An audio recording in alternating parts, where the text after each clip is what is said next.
A very warm welcome to all my dear students. मैं Ishtiyaq sir इस video में dimension topic को deal करने के लिए खड़ा हुआ हूँ। डायमेंशन टर्म को समझने के लिए एक टर्म जिसका ऑलरेडी आप लोगों ने वीडियो देख रखा होगा, फिजिकल क्वांटिटी। फिजिकल क्वांटिटी हर उस चीज को कहते हैं जिसका हम लोग मेजरमेंट कर दें, जिसका भी हम लोग माप तौल कर दें। जैसे इस पेन के लंबाई को नाप सकते हैं तो इस पेन का लेंथ हो गया फिजिकल क्वांटिटी। आपके उम्र को हम लोग माप सकते हैं कैलेंडर के हेल्प से, तो ये जो टाइम बीता ये टाइम हो गया फिजिकल क्वांटिटी। ये पेन कितना भारी है इसके वेट को तौला जा सकता है तो इसका वेट हो गया फिजिकल क्वांटिटी। घर में कितना वोल्टेज आ रहा है, कितना करंट आ रहा है, कितना हम किसी पर फोर्स लगाया, कितना हम वर्क किया, कितना मशीन का पावर है, कितना बिजली बिल उठा, तो ये सारा क्वांटिटी जिसका भी आप लोग मेजरमेंट करते हैं, all those are physical quantities. तो फिजिकल क्वांटिटीज के बारे में लिखा हुआ है वो सभी चीजें जिनका भी हम लोग मेजरमेंट कर लें in terms of laws of physics, all those quantities which can be measured in terms of laws of physics are called physical quantities. तो जिस तरह से इंग्लिश में 26 लेटर्स है A to Z, उसी A to Z लेटर का use करके हमारा, आपका, हमारे दोस्तों का, सभी का नाम लिखा हुआ है। जैसे अगर मान लीजिए किसी का नाम रवि है तो RAVI, रवि लिखने के लिए हमें अल्फाबेट का 4 लेटर यूज करना पड़ा। तो अगर लेकिन मुझे सिर्फ R लिखना होता तो मुझे किसी की जरूरत नहीं थी, तो R इज द फंडामेंटल। उसी तरह से अगर सिर्फ A लिखना होता तो मुझे किसी लेटर की जरूरत नहीं थी, तो A इज द फंडामेंटल। लेकिन अगर रवि लिखना है तो ये सारे फंडामेंटल को मिला करके एक करना होगा और इसको हम लोग डिराइव्ड कहते हैं। तो इंग्लिश में तो 26 अल्फाबेट्स है, लेकिन फिजिक्स इससे कई गुना आसान है। सिर्फ 7 वर्ड्स है, सिर्फ 7 फिजिकल क्वांटिटीज है जो फंडामेंटल है। उसी 7 फंडामेंटल फिजिकल क्वांटिटी का यूज करके पूरा फिजिक्स लिख दिया गया है। वो 7 फंडामेंटल क्वांटिटी क्या है? मास, लेंथ। लेंथ का मैंने 2 कैटेगरी बना के रखा है, एक लेंथ बिना डायरेक्शन के और एक लेंथ डायरेक्शन के साथ। अगर कोई गया 8 मीटर लेकिन किधर गया ये पता ना हो तो इसको हम लोग डिस्टेंस कहते हैं। लेकिन कोई अगर 8 मीटर गया नॉर्थ में, साउथ में, ईस्ट में, वेस्ट में, डायरेक्शन के साथ बता दिया जाए तो इसको हम लोग डिस्प्लेसमेंट कहते हैं। तो लेंथ का 2 कैटेगरी, एक बिना डायरेक्शन के और एक डायरेक्शन के साथ। उसके बाद टाइम फंडामेंटल में आएगा, टेम्परेचर आएगा, इलेक्ट्रिक करंट या करंट इलेक्ट्रिसिटी आएगा, लुमिनस इंटेंसिटी आएगा और अमाउंट ऑफ सब्सटेंस आएगा। तो इन सारे को हम लोग फिजिकल क्वांटिटी में अलग से डील करते हैं। इस वीडियो में हम लोग डायमेंशन से रिलेटेड काम करेंगे। डायमेंशन एक नया सा टर्म है।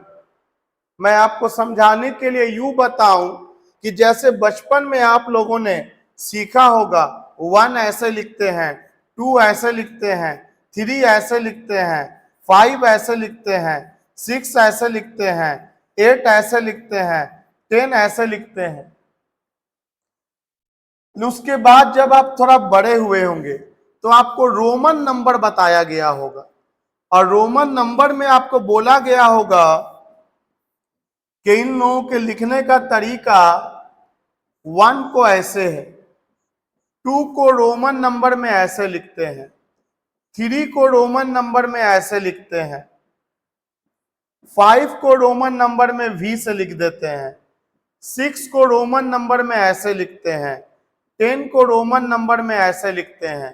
तो देखिए ये रोमन नंबर एक नया मेथड है आपके न्यूमेरिकल वैल्यू को लिखने का। उसी तरह से एक नया तरह से हम लोग फिजिकल क्वांटिटीज को शो करेंगे। मतलब फोर्स को शो करना होगा तो उसके लिए एक अलग मेथड होगा, प्रेशर को शो करना होगा उसके लिए एक अलग तरह से डायमेंशन लिखाएगा। किस तरह से? तो आइए इस वीडियो में हम लोग सीखते हैं।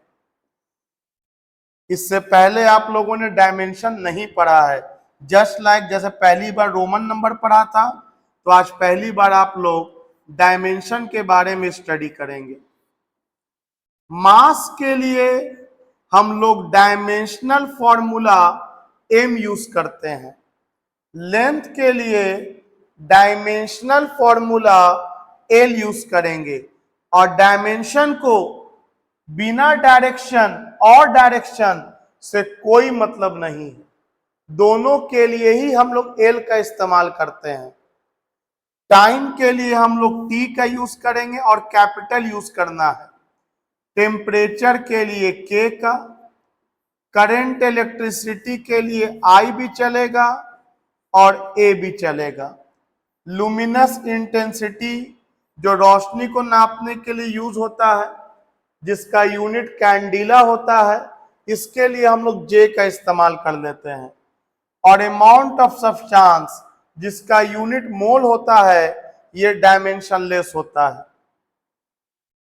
तो फिलहाल मुझे सबसे ज्यादा यूज करना है इन तीन टर्म का, मास का, लेंथ का और टाइम का। इन तीन टर्म का सबसे ज्यादा यूज होना है। आगे आप लोग के का भी यूज देखोगे, ए का भी यूज देखोगे, जे का भी और अमाउंट ऑफ सब्सटेंस का भी। लेकिन फिलहाल कंसंट्रेशन रखो कि मास के लिए हम लोग एम का यूज करेंगे, लेंथ के लिए हम लोग एल का यूज करेंगे और टाइम के लिए हम लोग टी का यूज करेंगे। और डायमेंशन को डायरेक्शन और बिना डायरेक्शन से मतलब नहीं है। तो चलो let us move further. Example से हम लोग चीजों को समझते हैं। मान लो मुझे एरिया ऑफ रेक्टेंगल का डायमेंशनल फॉर्मूला लिखना है। एरिया ऑफ रेक्टेंगल का डायमेंशनल फॉर्मूला।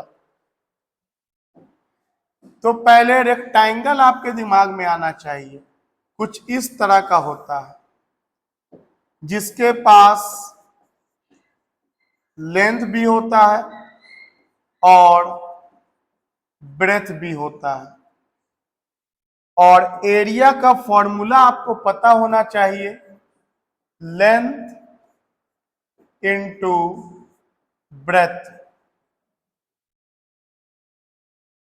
तो देखो मुझे डायमेंशनल फॉर्मूला लिखना है, तो लेंथ के लिए हम लोग क्या यूज करेंगे? अभी अभी देखे थे कि लेंथ के लिए हम लोगों को एल यूज करना है, तो लेंथ के लिए हम लोग एल यूज करेंगे। और ब्रेथ के लिए बी नहीं यूज करेंगे। हमारे पास तीन ही ऑप्शन फिलहाल है, मास का एम, लेंथ का एल और टाइम का टी। तो आप ये सोचो कि ब्रेथ को, चौड़ाई को किससे नापोगे? तो उसके लिए भी हम लोग स्केल का इस्तेमाल करेंगे। जिस तरह से लेंथ को नापने के लिए स्केल का यूज करेंगे, तो ब्रेथ को नापने के लिए भी स्केल का यूज करेंगे। इसका मतलब ब्रेथ भी एक तरह का लेंथ है और लेंथ के लिए वी यूज एल। तो इसका डायमेंशनल फॉर्मूला क्या हो गया? L into L, L square. This is the dimensional formula for area of rectangle.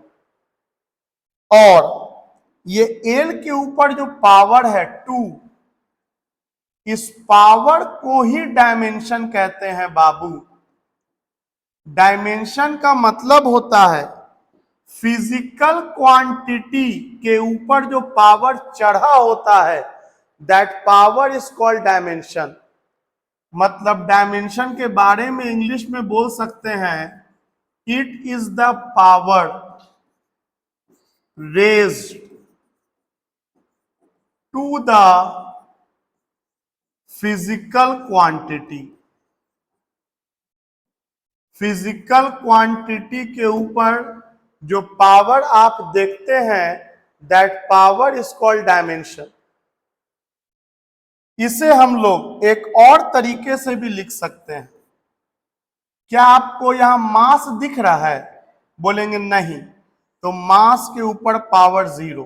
Power zero मतलब मास का डायमेंशन नहीं है, क्योंकि पावर को डायमेंशन कहा जाता है।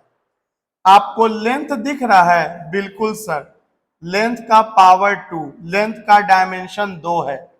आपको टाइम दिख रहा है? नो सर, अगेन टाइम का पावर 0। तो आप कह सकते हैं कि dimensional formula of area of rectangle या तो ऐसे लिखो या ऐसे लिखो, बोथ मीनिंग द सेम। क्योंकि m पे पावर 0 1 हो जाएगा, t पे पावर 0 1 हो जाएगा। एनी नंबर पे पावर 0 जब 1 हो जाएगा तो आप इसका मतलब तो एल स्क्वायर ही बच गया। आइए कुछ और एग्जांपल्स को हम लोग देखते हैं। मान लो मुझे लिखना है वॉल्यूम ऑफ क्यूबॉइड। क्यूबॉइड का वॉल्यूम का डायमेंशनल फॉर्मूला। तो क्यूबॉइड मतलब क्या? क्यूबॉइड मतलब इस तरह का कोई डस्टर जिससे आप लोग देखे होंगे बोर्ड मिटाया जाता है। इसके पास तीनों है, लेंथ भी मौजूद होता है, इसके पास ब्रेथ भी मौजूद होता है और इसके पास हाइट भी मौजूद होता है। और वॉल्यूम का फॉर्मूला होता है length into breadth into height. अब आप सोचो किसके लिए कौन यूज करेंगे? तो लेंथ के लिए तो हम सीधा सीधा एल, और चौड़ाई भी तो एक तरह का लंबाई है, स्केल से नापते हैं चौड़ाई को। तो ब्रेथ के लिए भी एल एंड हाइट के लिए भी एल। जब मैं पाउज लूं, थोड़ा स्लो बोलूं, आप सोच लिया करो कि मुझे क्या कहना चाहिए। जब वो मैच करेगा ना आपका और हमारा फ्रीक्वेंसी, तो रेजोनेंस का कंडीशन आएगा इन टर्म्स ऑफ फिजिक्स और आप ज्यादा बेहतर सीख पाओगे। मान लो गलती सोचे तो ठोकर खाओगे और आपको याद रहेगा ये गलती आगे नहीं होना चाहिए। सो अपने ब्रेन को ऑलवेज एक्टिवेट रखना। केवल आंखों से देखना और कानों से सुनना से काम चलने वाला नहीं है। ये आंख और कान के बीच में आपके ब्रेन का भी यूज होना चाहिए। तो L into L into L, ये L क्यूब हो गया। तो कहें अगर तुमसे कि dimensional formula for volume of cuboid क्या होगा, तो L क्यूब होगा, और जिसमें L का डायमेंशन 3 है। बोलेंगे मास का डायमेंशन इसमें क्या है? तो जो नहीं दिख रहा है उसका डायमेंशन 1 है। टाइम का डायमेंशन क्या है? सॉरी, मास का डायमेंशन क्या है? 0 है। टाइम का डायमेंशन क्या है? 0 है। और लेंथ का डायमेंशन क्या है? 3 है। अगर आपसे करंट का डायमेंशन भी पूछ दिया जो कि यहां नहीं है, तो 0 बोल देंगे। डायमेंशन जो नहीं है वो 0, क्योंकि पावर को ही डायमेंशन कहते हैं। तो ये आपको वॉल्यूम ऑफ क्यूबॉइड, और वॉल्यूम कोई पूछे तुमसे क्या होता है, तो ऐसे तो हिंदी में आयतन कहा जाता है। अपने भाषा में बोले तो जितना बॉडी जगह छेके, जितना बॉडी जगह छेके, दैट इज कॉल्ड वॉल्यूम। अगला टर्म पे आते हैं। एक टर्म लिखा मैंने डेंसिटी। डेंसिटी, एक तो आपको डिफिनीशन याद होगा, what is density? Mass per unit volume. Formula क्या? Mass by volume. हिंदी में जिसको द्रव्यमान बोलते हैं। ये सब पढ़ोगे और भूल जाओगे अगर सिर्फ रट्टा मारोगे तो। फिजिक्स को पढ़ने का तरीका ऐसा होना चाहिए जैसे आपसे बोलें एक बिल्ली है, देयर इज अ कैट, तो आपके दिमाग में कैट का एक फोटो बन गया। हम बोले इमेजिन करो कैट उछल रहा है, आपके दिमाग में उछलता हुआ बिल्ली का फोटो बन गया। क्योंकि आप बिल्ली देखा है, आप जानते हैं वो कैसा दिखता है, आप उसको फील कर सकते हैं। लेकिन आपसे बोले डेंसिटी तो कोई फीलिंग नहीं आता है, बस डिफिनीशन आता है, फॉर्मूला आता है। और आपसे हम बोल दें कि चलो बाहर में बालू गिरा हुआ, उसका डेंसिटी कैसे निकालोगे? आपको फॉर्मूला पता, आपको डिफिनीशन पता, लेकिन फिर भी एक डर रहेगा कि डेंसिटी बालू का कैसे निकालेंगे, क्योंकि आप उसका मीनिंग नहीं फील किए हैं। तो डायमेंशन में मैं पूरी कोशिश करूंगा बहुत सारा टर्म को एक्सप्लेन करने का उस लैंग्वेज में, जिस लैंग्वेज में हम और आप कैट मतलब बिल्ली को समझते हैं और एप्पल मतलब सेब को समझते हैं। तो चलिए, एक टर्म लिखा है मैंने डायमेंशन। देखो एक टर्म लिखा है मैंने डेंसिटी। देखो डेंसिटी का मतलब होता है 1 मीटर क्यूब के वॉल्यूम में जितना मास अट जाए, भर जाए, जैसे तुमको लैंग्वेज में बोलना है बोलो। हम एसआई सिस्टम में बात करें, स्टैंडर्ड सिस्टम में, कोई हो सकता है बोलते 1 सेंटीमीटर क्यूब नहीं होगा, हाँ वो भी होगा सीजीएस में, लेकिन हम जो भी एक्सप्लेनेशन देंगे वो एसआई सिस्टम में देंगे। अब 1 मीटर क्यूब का वॉल्यूम में जितना मास भर जाए, इसका मतलब क्या हुआ? ये तो लिख दिया। तो देखो, इसका मतलब हुआ एक बक्सा ले लो, एक बक्सा ले लो, एक क्यूब ले लो, इस क्यूब का लंबाई ले लो 1 मीटर। सोचो सोचो, इस क्यूब का चौड़ाई ले लो 1 मीटर और इस क्यूब का ऊंचाई ले लो 1 मीटर। एक मैंने क्यूब ले लिया जिसका लंबाई, चौड़ाई और ऊंचाई तीनों 1 मीटर है। बोलेंगे इसका वॉल्यूम बताओ क्या होगा?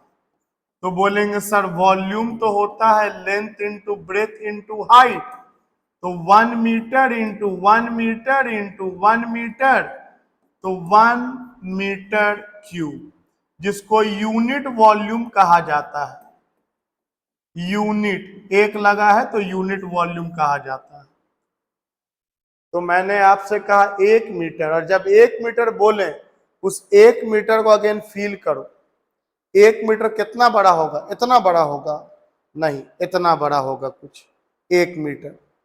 हम लोग जो कपड़ा खरीदने जाते हैं, कपड़े के दुकान में नाप के देते हैं ना, 1 मीटर कपड़ा, 2 मीटर कपड़ा, तो उसको फील करो, सिर्फ सुन मत लो, हाँ 1 मीटर फील करो 1 मीटर कितना बड़ा। तो चलो 1 मीटर इतना बड़ा, 1 मीटर लंबा, 1 मीटर चौड़ा और 1 मीटर ऊंचा, इतना बड़ा एक बक्सा ले लो। तो इसका वॉल्यूम हो गया 1 मीटर क्यूब। अब इस बक्सा को तराजू पे रख दो, तराजू पे रख दिए। अब पानी भरना स्टार्ट कर दो, इसमें एक पाइप लगा दो, इसमें एक पाइप लगा दो और इसमें पानी भरना स्टार्ट कर दो, और इसमें पानी भर गया, पानी भर गया, पानी भरना स्टार्ट कर दो, पूरा पानी भर गया 1 मीटर क्यूब के बक्सा में। और तुम तराजू पर देखो कितना केजी दिखा रहा है, पता है कितना केजी दिखाएगा? कंफर्म है, एक्सपेरिमेंट किया जा चुका है, और जितनी बार करोगे 1000 केजी दिखाएगा। हाँ, पानी का जो टेम्परेचर है वो 4 डिग्री सेल्सियस है, पानी का टेम्परेचर 4 डिग्री सेल्सियस है। 4 क्यों है ये एक अलग टॉपिक है, एनामोलस एक्सपेंशन ऑफ वाटर से रिलेटेड, उसको साइड करो। बस इतना समझो, इसमें पानी जब भरा तो पानी कितना केजी हटा? तो कंफर्म है mass of water, mass of water 1000 KG पानी हटा, 4 डिग्री सेल्सियस पे 1000 केजी पानी हटा, और इसी को पानी का डेंसिटी कहेंगे। अभी तक डेंसिटी के बारे में मैंने बोला कहाँ? अब बोल रहे हैं कि 1 मीटर क्यूब के वॉल्यूम में कितना पानी का मास अट गया, 1000। और वही तो लिखा है मैंने, इसे ही तो डेंसिटी कहते हैं। तो मतलब तुमको अगर बाहर में कहीं बालू गिरा हुआ है और उसका डेंसिटी पता करना है, कुछ ना करो, 1 मीटर क्यूब का बक्सा लो, उसमें बालू भर दो और उसका मास देख लो कितना केजी आ रहा है। अगर 3000 केजी आया तो बालू का डेंसिटी कहलाएगा 3000 केजी पर मीटर क्यूब। तो डेंसिटी का मतलब आज से हिंदी में याद रखो, 1 मीटर क्यूब के वॉल्यूम में जितना मास अट जाए दैट वी कॉल डेंसिटी। तो इस एक्सपेरिमेंट से क्या पता चला? इस एक्सपेरिमेंट से पता चला कि डेंसिटी ऑफ वाटर, पानी का density is how much? 1000 KG per metre cube at 4 degree Celsius. 4 पे अभी ध्यान नहीं देना है, अभी इस पर ध्यान दो। तो 1 मीटर क्यूब के वॉल्यूम में 1000 केजी पानी अटा, that is the density of water. मतलब डेंसिटी के लिए वॉल्यूम होना क्या चाहिए? 1। और अगर 1 नहीं है तो 1 बना लेंगे।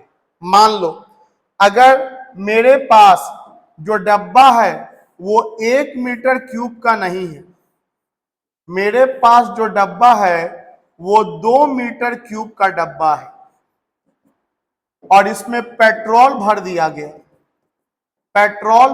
गया, और पेट्रोल का मास आया 1600 केजी। तो क्या जो मास होगा वही डेंसिटी हो जाएगा? बिल्कुल मैंने ऐसा नहीं कहा, बल्कि जो मास होगा 1 मीटर क्यूब में वो होगा डेंसिटी। तो देखो 2 मीटर क्यूब में 1600 केजी, तो अपने आप से सवाल करो कि 2 मीटर क्यूब में 1600 केजी, तो 1 मीटर क्यूब में कितना? जवाब मिलेगा 800 केजी। यानी कि पेट्रोल का डेंसिटी हो जाएगा 800 केजी पर मीटर क्यूब। इसका मतलब यह हुआ कि डेंसिटी के लिए वॉल्यूम हमेशा 1 बनाना है, मास जितना भी उसमें आ जाए। अगर यही हम बोलते हैं आधा मीटर क्यूब का डब्बा है और आधा मीटर क्यूब के डब्बा में अगर कोई ऑब्जेक्ट 3000 केजी अट रहा है और बोले डेंसिटी बता दो, तो तुम सोचो पहले सवाल क्या है। जवाब पे हमेशा मत दौड़ना, पहले सवाल इत्मीनान से खुद को समझा लो। आधा मीटर क्यूब में 3000 केजी आप बोले और डेंसिटी पूछ दिया, तो बोलेंगे आधा मीटर क्यूब में 3000, तो आधा में 3000 तो पूरा हो 1 हो जाएगा तो 6000 हो जाएगा, तो डेंसिटी हो जाएगा 6000। हम कोई फॉर्मूला का इस्तेमाल नहीं कर रहे हैं, I am just using the proper definition of density, वो भी अपने लैंग्वेज में, अपने बोलचाल में, कि कुछ भी वॉल्यूम दे दे, 2 मीटर क्यूब दे उसको भी 1 मीटर क्यूब बनाना है। अगर पहले से ही 1 मीटर क्यूब दिया तो बस जो मास होगा वही डेंसिटी। आधा मीटर क्यूब दिया उसको भी 1 मीटर क्यूब बनाना है, और 1 मीटर क्यूब में जितना मास अट जाएगा दैट वी कॉल डेंसिटी। और अगर वॉल्यूम 1 ना हो तो इसीलिए डेंसिटी का फॉर्मूला होता है मास बाय वॉल्यूम, के वॉल्यूम 1 ना हो तो वॉल्यूम 1 बन जाए। आपसे कोई बोलेगा कि वॉल्यूम से काहे डिवाइड किया गया, तो ये मत बोल देना फॉर्मूला होता है, पहले डिफाइन आया तब फॉर्मूला आया। तो मास बाय वॉल्यूम, वॉल्यूम से इसलिए डिवाइड किया गया कि वॉल्यूम अगर 1 ना हो तो 1 बन जाए। जैसे यहां मास कितना केजी दिया है? 1600 केजी। वॉल्यूम कितना मीटर क्यूब दिया है? 2 मीटर क्यूब। और जबकि डेंसिटी में वॉल्यूम 1 होना चाहिए, तो आप देखो 2 एकम 2 और ऊपर जो आ जाए, तो this is 800 KG by 1 meter cube is the density for the given substance material. तो हम लोगों ने समझा डेंसिटी क्या होता है, 1 मीटर क्यूब के वॉल्यूम में जितना मास आ जाए, दैट वी कॉल डेंसिटी। दूसरी बात, आप जब वीडियो देख रहे हो, आपको ये टर्म लगता है क्लियर हो गया तो आगे बढ़ो, इफ नॉट तो फिर पीछे करो स्लाइडर को और फिर समझो, क्योंकि देखना वीडियो आपका मकसद नहीं है, आपका मकसद वीडियो से सीखना है। जब तक आप सीखोगे नहीं तो ये आप वीडियो आपके कोई काम का नहीं है। आप अपना सबसे कीमती चीज यहां दे रहे हो, that is your time, most precious, most valuable. So please make it sure you learn what I said. If not, slider पीछे करो, ब्रेन को शांत करो और अगेन चीजों को समझने की कोशिश करो। अब अगर मैं बोलूं इसका डायमेंशन क्या होगा, तो ठीक है, डेंसिटी तो हम समझे कि मास बाय वॉल्यूम होता है, वॉल्यूम से इसलिए डिवाइड करते हैं कि वॉल्यूम 1 ना हो तो 1 बन जाए। अब आप डायमेंशन अगर हमसे पूछा तो मास के लिए m का इस्तेमाल और वॉल्यूम के लिए अभी अभी तो आप बताया था length into breadth into height, length का भी l, ब्रेथ का भी l, हाइट का भी l, तो वॉल्यूम का हो गया l cube. So we got m, l पे पावर +3 ऊपर जाएगा तो -3। So this is the dimensional formula for density। और ये डेंसिटी का सिग्निफिकेंस क्या है, तो डेंसिटी ही डिसाइड करता है कि कौन डूबेगा और कौन तैरेगा। अगर पेट्रोल और पानी को मिला देंगे तो पानी का डेंसिटी ज्यादा होता है 1000 kg/m3 और पेट्रोल का कम होता है, इसलिए पेट्रोल ऊपर छलाता है और पानी डूब जाता है। सो अगला टर्म हम लोग स्पीड, वेलोसिटी, एक्सीलरेशन और प्रिंसिपल ऑफ होमोजेनिटी, ये सब अगले वीडियो में देखेंगे। अगले वीडियो को देखने से पहले इतना वीडियो को सिर्फ देखना नहीं, देखना है, समझना है और लिखना है। Thank you.